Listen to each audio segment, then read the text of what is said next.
ఓం శాంతి. మురళి తారీఖు సెప్టెంబర్ 19, 2024. బాబ్దాదా గారి సాకారవాణి.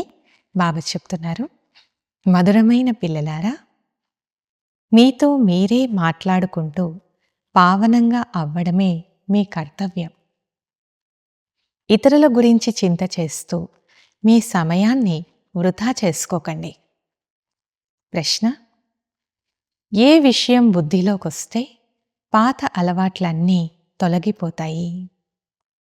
జవాబు: బాబా చెప్తున్నారు, మేము బేహద్ తండ్రి సంతానం కనుక విశ్వానికి అధిపతులం.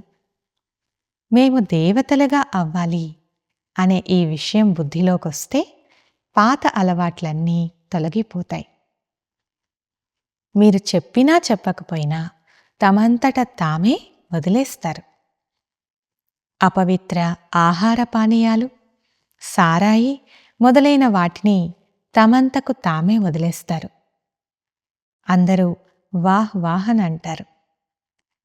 మేము ఈ లక్ష్మీనారాయణల వలె అవ్వాలి, 21 జన్మల రాజ్యభాగ్యం లభిస్తూ ఉంటే ఎందుకు పవిత్రంగా ఉండము అని అంటారు.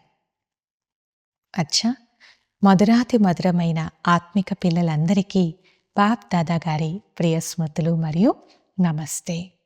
ధారణ కొరకు ముఖ్య సారం. మొదటి పాయింట్: తమ ఉన్నతి గురించి చింతన చేయాలి. ఇతర ఏ విషయాల్లోకి వెళ్ళరాదు. చదువు మరియు స్మృతిపై పూర్తిగా గమనమివ్వాలి. బుద్ధిని భ్రమింపచేయరాదు. రెండో పాయింట్: ఇప్పుడు తండ్రి ప్రత్యక్షంగా వచ్చారు కనుక తమకున్నదంతా యుక్తిగా ట్రాన్స్ఫర్ చేయాలి.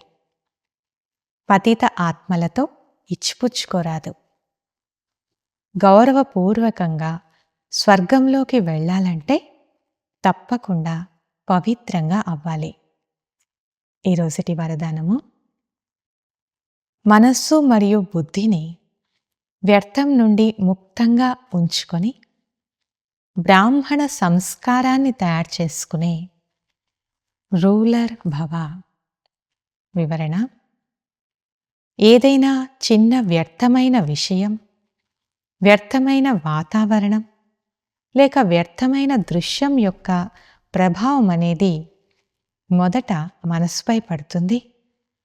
తర్వాత బుద్ధి దానికి సహయోగమిస్తుంది. మనస్సు మరియు బుద్ధి అదే విధంగా నడుస్తూ ఉంటే అదే సంస్కారంగా అయిపోతుంది. తర్వాత బ్రాహ్మణ సంస్కారాలు కానటువంటి రకరకాల సంస్కారాలు కనిపిస్తాయి.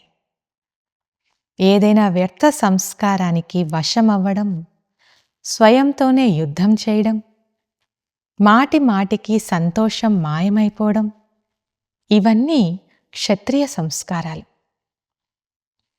బ్రాహ్మణులు అనగా రూలర్స్, అనగా శాసనం చేసేవారు. వారు వ్యర్థ సంస్కారాల నుండి ముక్తులుగా ఉంటారు, పరవశంగా ఉండరు. స్లోగన్: ఎవరైతే దృఢ ప్రతిజ్ఞ ద్వారా అన్ని సమస్యలను సహజంగానే దాటుకుంటారో వారే మాస్టర్ సర్వశక్తివంతులు. అచ్చా, ఓం శాంతి.